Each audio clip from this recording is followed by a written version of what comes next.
I am a computer science student in the final year of my education, and guess what? We have a game dev class now, and I liked it. I've been swimming in this game dev soup for years, and I could definitely get something cool out of it. The teacher, though, he wasn't too deep into the topic. He's more of a web designer, so on our first lesson he pretty much admitted he can't teach us anything. So instead, he'd give us a task, finishing which would take up the whole semester. At this point I was fresh out of a game jam, so I decided to save myself some time and show him my recent game right there and then, which really impressed my teacher because everyone else at the moment was still stuck in the planning stage. I felt like cheating, suddenly freeing a ton of time for myself that way. Satisfied with my decision, I went to enjoy my free time. It didn't last long. Well, I mean, it lasted exactly 1 month, until the teacher decided to check everyone's progress. And he was really disappointed after seeing literally nothing. Everyone went into panic mode. So it wasn't long before I received a message from my group colleague Alexander asking if I could make a quick game for money. At that moment I had other things on my mind, like planning my second escape attempt from Ukraine. And for that I needed a financial surplus, so I had to accept the deal.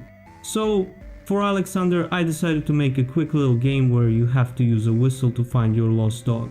Here's how it went.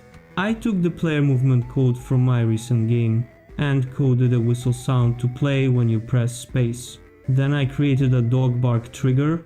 Basically, when you whistle inside that trigger, it would play a dog barking sound in the direction you need to go toward. And that would eventually lead you to where the dog is. And that would be considered a victory. For the environment, I went with a landscape mesh I generated using that Blender landscape add-on. The tree model I got from Treeit and further modified it in Blender to be more retro and PS1 looking. When I messaged Alexander saying the game was finished, he told me to wait a few days before sending him the game files. Because he didn't have money at the moment, he advised me to make a game for another dude named Artyom in the meantime. So for Artyom, I just duplicated that dog game and turned it into a Slenderman clone. Only instead of paper you collect orbs, and instead of Slenderman, there's a giant eyeball in the sky piercing you with its gaze. You must stay out of view to not die. And with that, I got my first 2 payments, although Alexander only paid half, and I'll go more in depth about that in a minute. I will also reveal how much I got paid a bit further in the video. So far, 2 games out of the way. Shortly after that, I received a message from my friend Valentine asking if I could make a game for him and a dude named Khan. And for that he would, not pay me, but instead he would do my homework in another class, which I guess you could call acceptable. So yeah, I had to accept. For Khan, I wanted to take a step back and make a fishing simulator with gameplay like that one secret ultra killed level. I made the ocean scene just fine, but unfortunately I hit a wall with water splash particle effects. Like, what the hell is that? Now, at that point I was quite literally escaping Ukraine and couldn't work much on the game for a week, but when I finally could, it was too late, because Valentine also needed a game and he begged me to make something quick.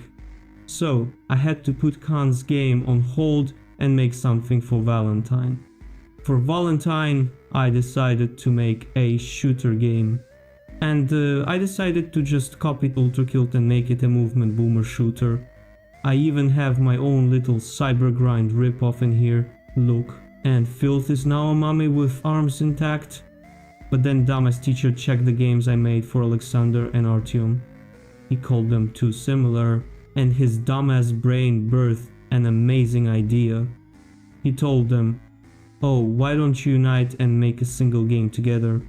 So yeah, I agreed to make those sorry bastards another game. And because I was running out of time, I decided to just take that eyeball game and improve it. I changed the environment so it looks like another planet, made the school text on screen intro with some lore, turned that eyeball into the Eye of Cthulhu from Terraria. And when that wasn't enough, I decided to give it wings, so it resembles a biblically accurate angel. Then, for gameplay variety, I made those moving stalker anomalies that are really just spheres with refraction cranked up. They also kill you when touched. So with that, the game was finally complete. Except, time is running out, and I still need to make something for Valentine. That shooter game was in a very unplayable state, so I went the lazy route and brute force finished it by making a shitty platforming level and adding a time mechanic with bronze, silver and gold medals for reaching the finish with the right time. And as for Khan's fishing game, I am sorry, Khan. I really am. So here's how much I actually made. Alexander paid me 400 Ukrainian hryvnia. Artyom paid me 800 Ukrainian hryvnia.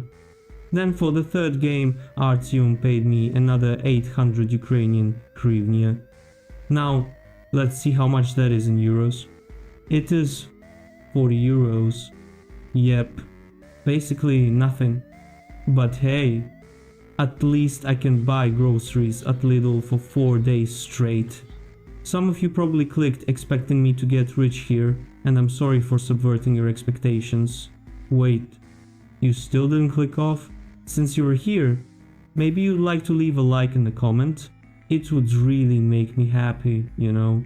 Anyway, thank you so much for watching this video to the end. See you next time.